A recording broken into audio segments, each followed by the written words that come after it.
तो आज की इस गहन चर्चा में हम एक बहुत ही चौंकाने वाले विषय पर बात करने वाले हैं। मतलब क्या कोई यकीन करेगा अगर उससे कहा जाए कि उसकी 25 साल पुरानी डिप्रेशन की बीमारी, भयंकर पीठ दर्द और लो ब्लड प्रेशर की असली वजह उसके दिमाग में नहीं बल्कि उसके पेट में छिपी है। बिल्कुल। सुनकर थोड़ा अजीब जरूर लगता है, लेकिन यही सच है। और आज हमारे पास जो जानकारी है ना, वो सच में बहुत ही दिलचस्प है। हाँ, एग्जैक्टली। और आज की हमारी सामग्री में दो बहुत ही खास स्रोत हैं। पहला तो है एक हटाना का learn to learn test and score system. मतलब ये सिस्टम सीधे तौर पर कहता है कि सिर्फ जानकारी इकट्ठा कर लेने से कुछ नहीं होता, उस जानकारी को जांचना और लागू करना ही असली ज्ञान है। सही बात है। और दूसरा जो हमारा स्रोत है वो holistic wellness coach twinkle Kansal के साथ गट हेल्थ पर हुआ एक बहुत ही विस्तृत और गहरा इंटरव्यू है। बिल्कुल। और देखिए, इस चर्चा का मिशन श्रोताओं को डराना नहीं है, बल्कि ये समझाना है कि अगर सिर्फ इंटरनेट पर मेडिकल के लेख पढ़ने से ही लोग ज्ञानी और स्वस्थ हो जाते तो आज के इस डिजिटल युग में कोई अस्पताल जाता ही क्यों? सारे अस्पताल खाली पड़े होते। असली मास्टरी तब आती है जब हम सीखते हैं, उसका परीक्षण करते हैं और फिर सुधार करते हैं। हाँ, और ये जो टेस्ट एंड स्कोर वाली बात है ना, ये सीधे तौर पर ट्विंकल कंसल की अपनी जिंदगी से जुड़ती है। मतलब अगर हम उनके 20 साल के संघर्ष को देखें, लो बीपी, गर्दन और पीठ के निचले हिस्से में स्लिप डिस्क, पेट की भयंकर बीमारियां और साथ में डिप्रेशन। बाप रे, 20 साल तक? हाँ, 20 साल। और जब मेडिकल साइंस ने उन्हें सिर्फ सर्जरी और जीवन भर पेन किलर खाने का रास्ता दिखाया, तो उन्होंने क्या किया? उन्होंने खटाना वाले उसी टेस्ट एंड स्कोर सिद्धांत को अपना लिया। उन्होंने अपने ही शरीर को एक लैब बना लिया। अरे वाह, मतलब खुद पर ही परीक्षण करना शुरू कर दिया। बिल्कुल। उन्होंने जानकारी को सिर्फ पढ़ा नहीं, बल्कि उसे अपने शरीर पे टेस्ट किया और बिना किसी सर्जरी के उन्होंने अपनी उन सभी बीमारियों को रिवर्स कर दिया। ये तो सच में ये सोचने पर मजबूर कर देता है कि हमारे किचन में ही हमारी सबसे बड़ी बीमारियों का इलाज छिपा है। इस पूरी चर्चा को पढ़ते हुए ना मेरे दिमाग में एक एनालॉजी आ रही थी। मतलब क्या हम कह सकते हैं कि हमारा गट एक ऐसा साइलेंट को पायलट है जो पीछे बैठकर चुपचाप पूरे हवाई जहाज के कंट्रोल अपने हाथ में ले लेता है?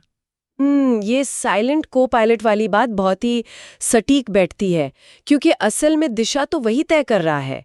आयुर्वेद में हजारों साल पहले इसी को अग्नि का नाम दिया गया था। अच्छा, अग्नि। हाँ, हमारा जो गट है ना, वो सिर्फ भोजन को ऊर्जा में बदलने की मशीन नहीं है। ये हमारे विचारों को भी संतुलित करता है। मतलब श्रोताओं को ये जानकर हैरानी होगी कि शरीर का लगभग 70% सेरोटोनिन, जिसे हम हैप्पी हार्मोन कहते हैं, वो गट में ही रिलीज होता है। एक सेकेंड, 70%? मतलब हम खुशी को अपने दिमाग में ढूंढ रहे हैं और उसकी पूरी फैक्ट्री हमारे पेट में लगी हुई है। एग्जैक्टली। और इसीलिए डिप्रेशन का इतना सीधा और गहरा कनेक्शन हमारे खराब गट से होता है। ये तो सच में बहुत बड़ी बात है। और मैंने स्रोत में एक और बहुत ही मजेदार कॉन्सेप्ट पढ़ा, गुड और बैड बैक्टीरिया का कॉन्सेप्ट। ट्विंकल ने इसे बड़ी शानदार तरीके से एक बड़े भारतीय परिवार के उदाहरण से समझाया है। हाँ हाँ, वो उदाहरण इस पूरी जटिल प्रक्रिया को समझने में बहुत मदद करता है। उन्होंने बताया कि बैड बैक्टीरिया उस अड़ियल और झगड़ालू रिश्तेदार की तरह है जो हर खुशी के मौके पर क्लेश करने पहुंच जाते हैं। हाँ हाँ, वो फूफा जी या मौसा जी टाइप रिश्तेदार जो हर शादी में मुंह फुला लेते हैं। बिल्कुल वही। अगर शरीर में कोई अच्छा खाना भी जाता है ना, तो ये बैड बैक्टीरिया उस अच्छे खाने को भी सड़ा देते हैं। जबकि दूसरी तरफ जो गुड बैक्टीरिया होते हैं, वो परिवार के उन समझदार सदस्यों की तरह है जो परिवार को जोड़े रखने और खुशहाली यानी हीलिंग का काम करते हैं। तो मतलब हमें अपने पेट के अंदर उन समझदार रिश्तेदारों की संख्या बढ़ानी है। लेकिन यहाँ एक बात बहुत ही ज्यादा दिलचस्प हो जाती है। अगर गट इतना ही शक्तिशाली को पायलट है, तो आज के समय में हर दूसरे इंसान का गट खराब क्यों है? इसका एक बहुत बड़ा बायोलॉजिकल कारण है, और वो कारण है हमारी ऊर्जा का खर्च। हाँ। मैंने स्रोत में एक आंकड़ा पढ़ा जिसने सच में मेरे होश उड़ा दिए। क्या ये सच है कि हमारे शरीर की 80% ऊर्जा केवल खाना पचाने में लग जाती है? हाँ, बिल्कुल सच है। और इसीलिए हमें दोपहर के खाने के बाद वो भयंकर नींद आती है, जिसे हम फूड कोमा कहते हैं। अच्छा, तो वो फूड कोमा इसी 80% ऊर्जा के वहां शिफ्ट होने की वजह से होता है। एग्जैक्टली। खून का सारा प्रवाह पेट की तरफ चला जाता है। अब आप खुद सोचिए, हम दिन भर कुछ ना कुछ खाते रहते हैं, हर समय मंचिंग चलती रहती है। तो जब 80% ऊर्जा 24 घंटे सिर्फ पाचन में लगी रहेगी, तो शरीर को अपनी मरम्मत करने का समय कब मिलेगा? कभी नहीं मिलेगा। सही कहा। लिवर, हार्ट, स्किन, इन सब की रिपेयरिंग के लिए ऊर्जा बचती ही नहीं है। इसीलिए स्त्रोत में फास्टिंग यानी उपवास के महत्व पर इतना जोर दिया गया है। जैसे हमारे यहाँ एकादशी का उपवास होता है, या जैन धर्म में सूर्यास्त से पहले भोजन कर लेने का नियम है। तो मतलब ये सिर्फ कोई धार्मिक नियम नहीं है, बल्कि इसके पीछे पूरा विज्ञान है। बिल्कुल, ये डिटॉक्सिफिकेशन का बायोलॉजिकल साइंस है। जब वो 80% ऊर्जा पाचन के काम से मुक्त होती है ना, तब जाकर वह शरीर के बाकी अंगों की रिपेयरिंग में लगती है। मतलब ये तो वही बात होगी कि अगर कोई कार दिन रात 100 की स्पीड पर दौड़ रही है, तो मैकेनिक उसके इंजन को ठीक कैसे करेगा? कार को गैरेज में रोकना तो पड़ेगा ही। बिल्कुल सटीक एनालॉजी है। लेकिन लगातार खाने के अलावा भी हम बहुत सी गलतियां कर रहे हैं। स्रोत से एक बहुत ही मजेदार लेकिन गंभीर बात सामने आती है। लोग आजकल हाइड्रेशन के नाम पर क्या क्या नहीं पीते, चाय, कॉफी, कोक, पर पानी नहीं पीते।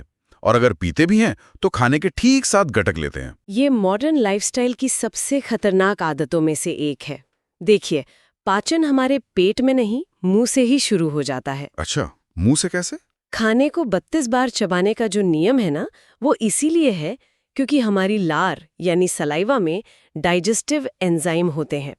और जब लोग खाने के साथ गटागट ठंडा पानी या कोल्ड ड्रिंक पी लेते हैं, तो पेट की जो अग्नि है, जिसे विज्ञान में हाइड्रोक्लोरिक एसिड कहते हैं, वो डाइल्यूट हो जाती है। मतलब हमने अपनी भट्टी पर खुद ही पानी डाल दिया। एग्जैक्टली। और फिर खाना पचने की बजाय पेट में उसी जगह पड़ा पड़ा सड़ने लगता है, जिससे गैस और एसिडिटी होती है। और फिर इंसान क्या करता है? वो तुरंत कोई एंटी एसिड गोली खा लेता है। हाँ, और वो एंटी एसिड असल में उस बची खुची पाचक अग्नि को भी पूरी तरह मार देता है। इसके अलावा हम जो प्रोसेस्ड और अत्यधिक पका हुआ खाना खाते हैं, वो बहुत एसिडिक होता है। तो इसका इलाज क्या है? हमें शरीर को अल्कलाइन बनाने की जरूरत है, जैसे कच्चा खाना खाना। स्रोत में रेनबो डाइट की बात की गई है, मतलब दिन में कम से कम 2 अलग-अलग रंगों के फल या सब्जियां खानी चाहिए। जब फलों की बात आती है ना, तो एक बहुत बड़ा मिथक है जो हम सब सच मानते हैं। फलों का जूस। लोग सोचते हैं कि ताजे फलों का जूस पी रहे हैं तो सेहत बना रहे हैं। वो सबसे बड़ी गलती है। गट के गुड बैक्टीरिया को चाहिए होता है फाइबर, और जब हम जूस बनाते हैं तो वो सारा फाइबर तो हम डस्टबिन में फेंक देते हैं। अरे बाप रे, मतलब हमने असली चीज तो फेंकी दी। हाँ, फलों को हमेशा चबाकर खाना चाहिए। अगर जूस पीना ही है तो सब्जियों का पीना चाहिए, जैसे सफेद पेठा या पालक। और हाइड्रेशन के लिए सुबह उठकर खाली पेट 1 लीटर गर्म पानी पीने का रूटीन सबसे अच्छा है। मैंने पढ़ा कि उसमें थोड़ा सा सेंधा नमक भी डालना चाहिए। बिल्कुल, चुटकी भर सेंधा नमक या रॉक सॉल्ट डालने से पानी में मिनरल्स आ जाते हैं, जिससे शरीर के सेल्स उस पानी को स्पंज की तरह सोख पाते हैं।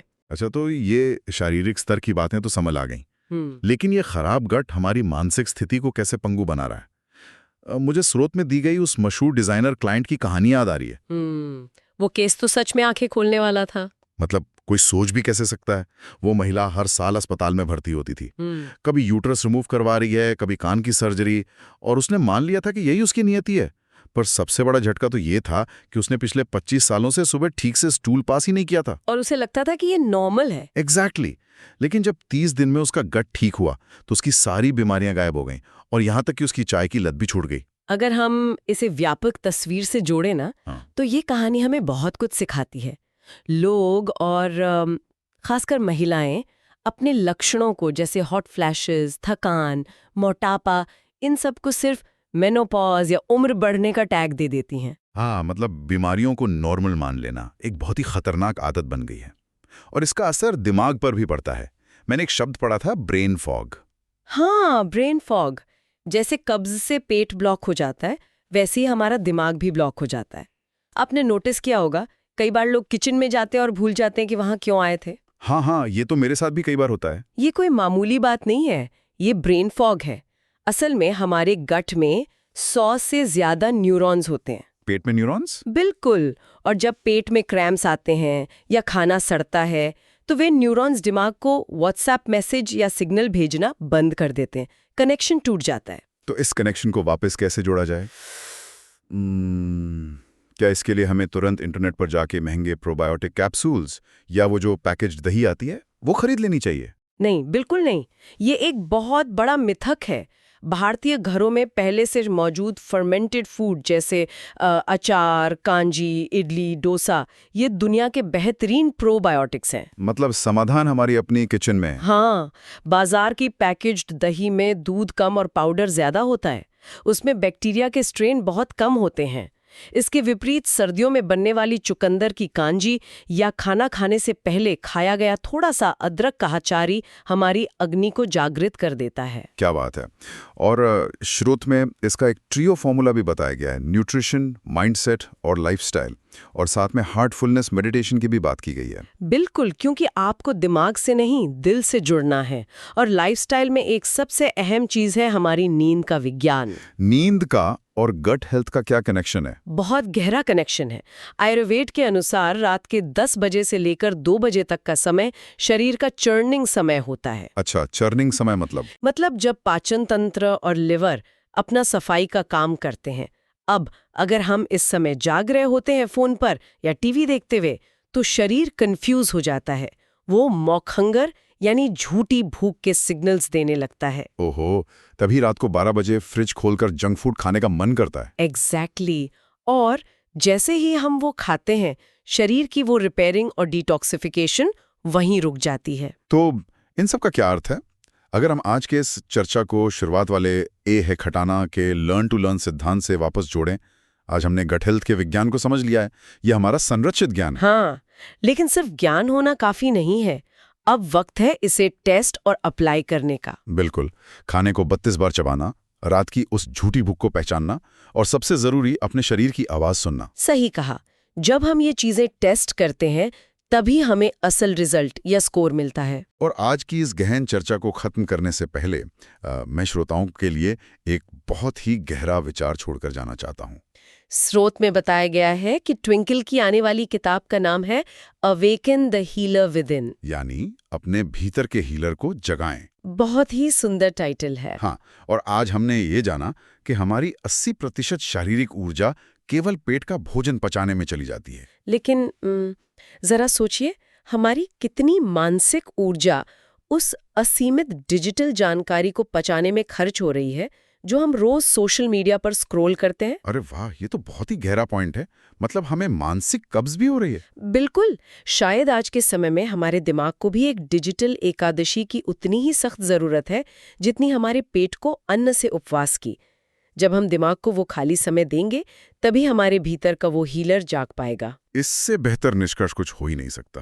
तो इसी विचार के साथ हम आज की इस चर्चा को विराम देते हैं। इस गहरी और ज्ञानवर्धक चर्चा में हमारे साथ जुड़ने के लिए बहुत बहुत धन्यवाद। मिलते हैं अगली बार।